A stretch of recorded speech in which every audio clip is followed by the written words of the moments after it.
Assalamualaikum warahmatullahi wabarakatuh. Waalaikumsalam warahmatullahi wabarakatuh. Alhamdulillahirabbil alamin. Iya, iya, Kita iya. sudah ada di Grebek Guru episode 4. Nah, salim dulu Ustaz. Oke, sama-sama. Kali Sama-sama. ini para pemirsa Grebek Guru kita sudah bersama Ustadz Ahmad Katsir Muzamil atau biasa disapa akrab di sekolah Pak Jamil. Pak Jamil, oke. Pak Jamil. Atau tadi apa Pak? Pak Jem. Nah, kalau kelompok yang muda-muda Pak Jem. Pak Jem. Seperti Bu Desi, Bu Rate, Bu siapa pokoknya bubuan tadi. Santai Pak, Emi, panggil ya, Pak Jem. santai Pak Jem. Oh, alah di luar Ustadz, di dalam katanya Pak Jem. Merubah makna dari kata itu enggak Pak? Muzamil itu Pak. Orang yang berselimut. Ya enggak juga. Cuma masalah ini ngerubah iku ning biyen kan dipakai di akikoi. Nah, kalau sekarang di akikoi kan enggak mungkin. Nggih, mboten mungkin. Sampun. Nggih. Hari ini Ya. kita memang Grebek Guru itu sengaja untuk mengulas biografinya setiap guru Ustaz. Oke. Nah, saya itu ingin tahu perjalanan singkat dari Ustaz Jamil dari mulai nyantri deh, itu seru. Mulai kelihatan. nyantri. Iya, itu seru lihat. Iya. Pripun, Ustaz? Saya itu sebenarnya sejak kecil memang hidup di lingkungan Muhammadiyah. Nggih. Jadi bapak itu adalah tokoh Muhammadiyah, termasuk mbah itu yang mendirikan Muhammadiyah di kampung Tulung Wanar, Pucuk, Lamongan. Tolong. Ketika itu. Nggak apa-apa ya sambil nyantai-nyantai. Oh, gitu. nyantai saja, Oke. Ustaz. Kemudian setelah itu di desa itu nggak ada yang mondok. Akhirnya saya diputuskan oleh bapak itu mondok. Akhirnya apa? Keluar dari madrasah. Dan dulu sekolah madrasah itu luar biasa. Nggih. Sejak kecil saya sudah dibelikan kambing Mas Pak Habib. Jadi katanya apa orang tua itu seperti dulu zaman Nabi Muhammad itu ketika kecil itu Mengembala. ngembala kambing, angon wedhus nek jare wong iki. Jadi sekolah ya sampai siang. Setelah itu istirahat sebentar. Setelah itu angon wedhus sampai sore. Dan itu kalau saya nggak dapat suket yang banyak rumput, saya malu kalau pulang. Setelah itu sore ngaji, kemudian kalau malam belajar. Begitu terus. Nah, kemudian mondok di Paciran, tepatnya itu Pondok Pesantren Al-Islah Sendang Agung Paciran Lamongan, yang mana itu adalah anak cabangnya Gontor. Oh, gitu. Itu di atas permukaan gitu nih. Betul, di atas Sendang permukaan Sendang Agung. Di atasnya laut ternyata. Saya tahu soalnya orang Lamongan, Ustaz. Oh gitu, iya, baik. Tapi tadi menarik Ustaz, di kampung itu berarti belum ada yang mondok gitu. Belum ada yang mondok. Dan kebetulan panjenengan yang mondok Ngawali, betul. Jadi semenjak saya mondok itu akhirnya menyebar kemana-mana. Lihat itu yang sukses mondok begitu. Apakah itu memang pengaruh lingkungan Ustaz? Kan Lamongan terkenal. Betul, pengaruh lingkungan dan ketokohan.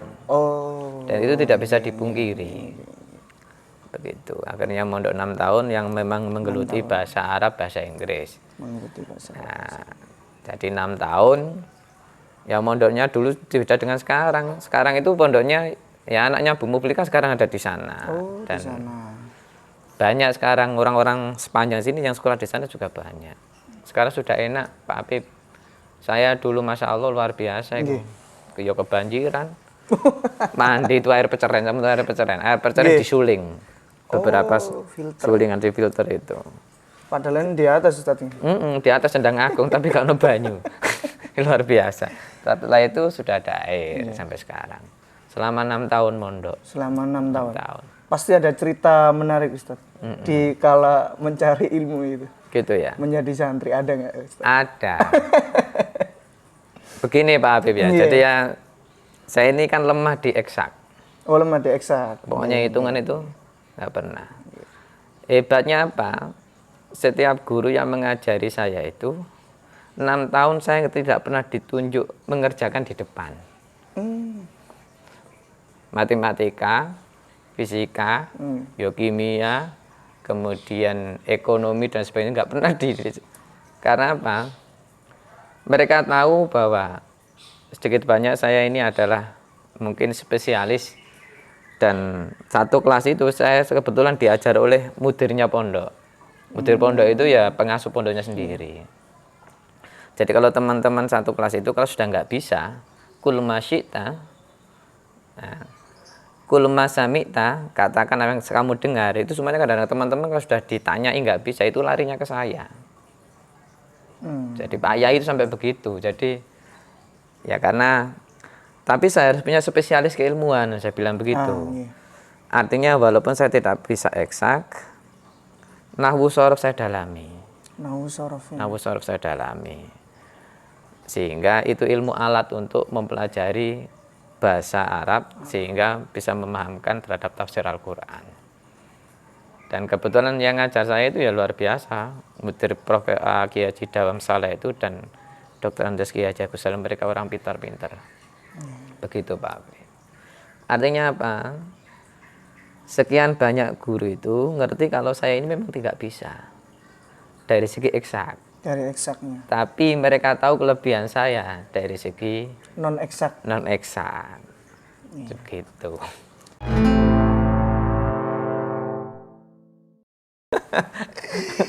Begitu. Saya seneng sekali gitu orang yang.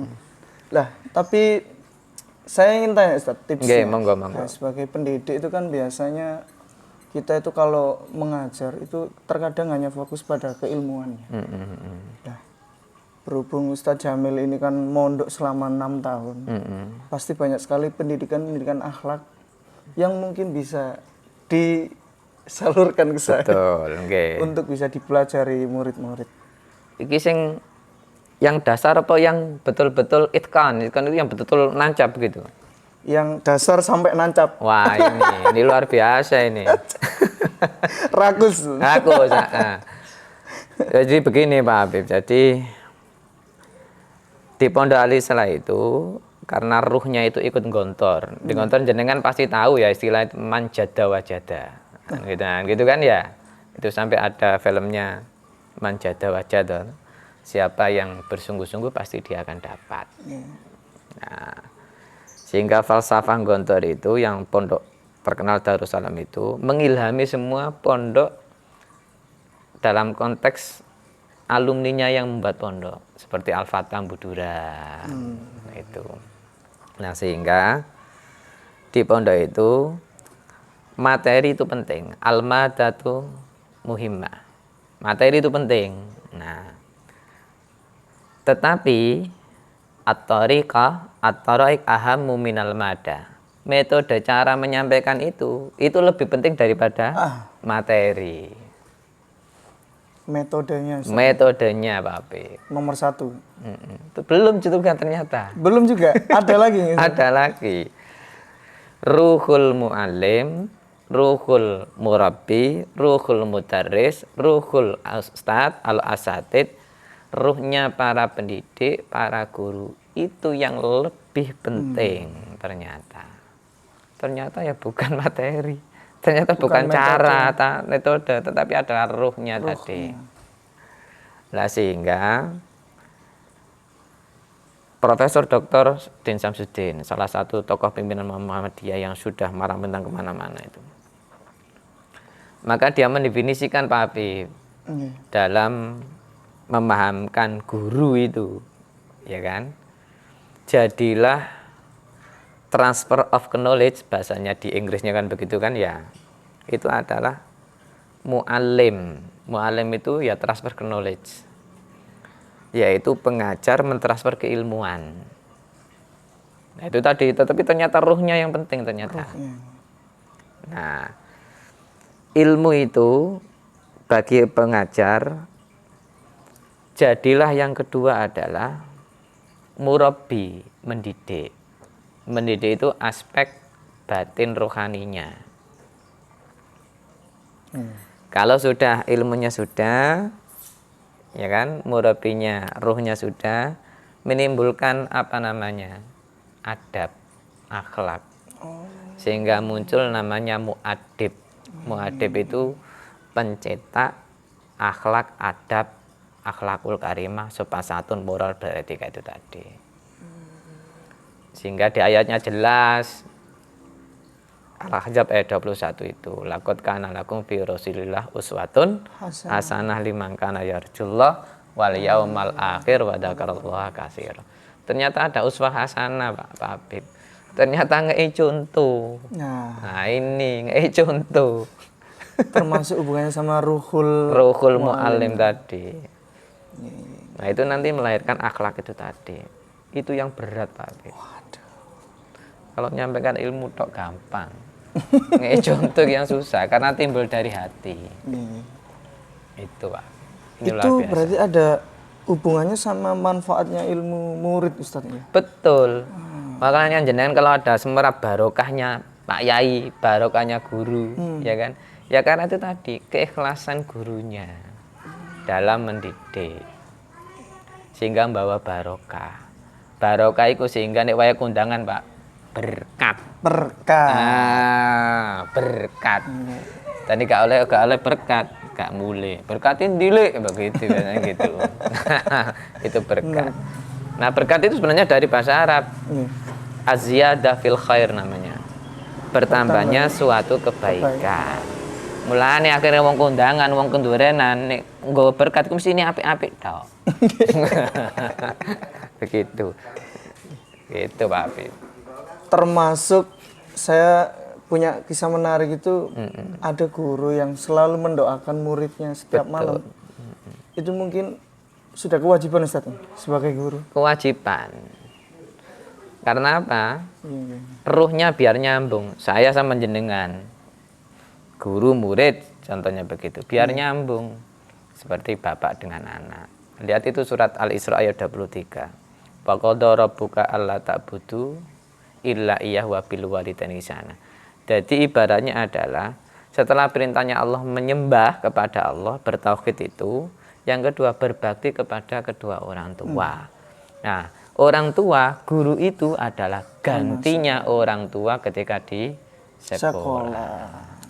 Jadi lagi-lagi materi penting, cara penting, tapi yang terpenting adalah ruhnya kita biar nyambung pada anak-anak. Apalagi sekarang ini Pak, luar biasa. Ini itu tantangannya guru dan murid tidak bertatap muka secara langsung. Tapi bukan berarti muka ditatap loh ya. Tatapan ngenten lah ya. Begitu. Metodenya Ustaz. Semasa pandemi ini kan guru tidak bertemu dengan murid secara langsung. Mungkin Ustaz Jamil punya metode unik. Metode unik. Jadi sekarang ini yang katanya era digital, kalau dulu ada kitab itu namanya Umat Islam dalam Globalisasi yang ditulis oleh Profesor Dr. Suli Lubis, ulama Islam dari Sumatera Utara itu. Nah sekarang mungkin bukunya ganti. Umat Islam dalam digitalisasi dan literasi. Nah, begitu akhirnya. Digital. Sekarang kan lagi begitu kan, Pak Habib? Ini luar biasa. Artinya apa? Media sekarang itu welcome semua. Ya kan, perkembangan IT luar biasa, digitalisasi ini. Maka bagaimana kita dipermudah lewat media, sarana yang mendukung karena metode tadi, tapi harus diimbangi dengan hati. Jadi lagi-lagi itu hati. Metode ini kan media saja, tetapi kalau hati tidak nyambung, walaupun tidak melihat, tetapi tegur sapa lewat Assalamualaikum anak-anak. Anak-anak sudah berdoa, sudah makan. Nah, contoh begitu. Sudah makannya tadi berdoa enggak? Oh, bangun tidurnya tadi berdoa apa enggak? Sudah subuh anak-anak? Oh, belum. Aduh, nak, sholat subuh ya. Nah, ini contohnya begitu, Pak Habib. Artinya pendekatan hati. Walaupun ada guru yang mengajar bahasa Indonesia, tetapi akhlak itu diawali dengan salam, mengajak doa, kemudian menanyakan sudah sholat apa belum, sudah mengaji apa belum, sudah berbuat baik apa kepada kedua orang tua hari ini anak-anak. Nah, ini contoh baru. Saya kira itu luar biasa. Luar biasa. Iya. Sesuatu hal kecil. Kecil. Karena proses pembiasaan. Kadang itu lupa. Nah, gitu. Nah, makna membaca bagi Ustaz Jamil apa sih? membaca. Nggih. Iki baca sing temenan to baca-bacaan. Karena di masa digital ini kadang orang itu nggak bisa ngefilter. Saking banyaknya ilmu yang masuk. Wes contoh begini sekarang. Sering kita mendengar sekarang pandemi kan, innalillahi, yang ngono sih. Nah, innalillahi. Banyak sekali. Banyak sekali kita beri innalillahi. Kemudian kita di grup guru saja. Nggih. Ada yang telah meninggal dunia, si fulan dan sebagainya. Kemudian kita mendoakan. Pertanyaan dua, mendoakan apa enggak gitu. Tapi tulisannya sudah. Kadang Copy stiker paste. mawon. Stiker mawon. Tadi aku share. Maafillahu atau kemudian semoga bertanya. Tapi kira-kira mendoakan apa enggak? Atau hanya sekedar menggugurkan kewajiban. Sepenting aku sepenting ketok ngirim kan begitulah ini. Nah, artinya apa? Lagi-lagi itu hati sebenarnya. Hati lagi, Ustaz. Hati. Makanya auranya orang itu ya kan bisa dilihat dari mohon maaf aura hatinya tadi. Saya ngomong begini ini karena sudah bisa menyimpulkan Pak Abi. Jadi kalau teman-teman guru tahu saya dan teman-teman pengurus yang tahu saya itu berat. Makanya ya teman-teman aja yang bilang. Tapi ya memang saya berat. Balik mana ujian itu begitu. Gitu Pak Abi. Gitu nih. Jadi kita sebagai manusia tidak hanya menggugurkan syarat. Nah makanya Iqra tadi ya. Iqra itu membaca. Konteks membaca sehingga kenapa Allah menurunkan Al-Quran yang pertama kali kepada Muhammad surat Al-Alaq ayat 1 sampai 5. Di Gua Hira lagi. Jadi kan nanti ke sana dah. Waduh, belum. Tak antar ayo sampai Juandang balik mana. Insyaallah, amin. Nah, foto kita berdua kan sudah pernah ke sana kan? Sudah pernah ke sana. Sudah pernah ke sana. Lah itu kan Iqra. Iqra bismi rabbikal ladzi khalaq sampai yang terakhir ayat yang kelima itu yang ayat turun itu. Ya kan? Nah, ayatnya 19 tetapi yang 1 sampai 5 itu yang diturunkan pertama kali. Nah, bacalah dengan nama Tuhanmu yang telah menciptakan. Nah, membaca itu ternyata wawasan keilmuan, tapi juga harus dengan hati. Lagi-lagi dengan hati. Ini langka ini, Ustaz. Betul. Kadang orang ngasih Sama bisa bedakan. Nggih, pripun? Nasihati orang atau ngomong sama orang bisa bedakan antara mulut dan hati. Atau hanya sebatas mulut saja. Disampaikan dengan hati atau sekedar mulut. Pasti bisa nggak Ustaz? Pasti harus bisa. Dan itu orang yang bisa menilai itu juga belum tentu bisa. Oh, orang ini ngomongnya dari hati. Oh, orang ini cuma lambene tok. Ada begitu. Mulutnya saja. Artinya itu kita itu diberi fitrah hati oleh Allah. Surat Ar-Rum ayat 31 itu begitu. Fa'aqim wajhaka lidini hanifah. Fitratallah itu tadi. Fitrah itu naluri seorang hamba kepada Allah bertuhan sehingga nurnya Allah itu memancarkan dalam diri kita disampaikan ke orang lain. Wah, ini menarik. Hakikat akhirnya.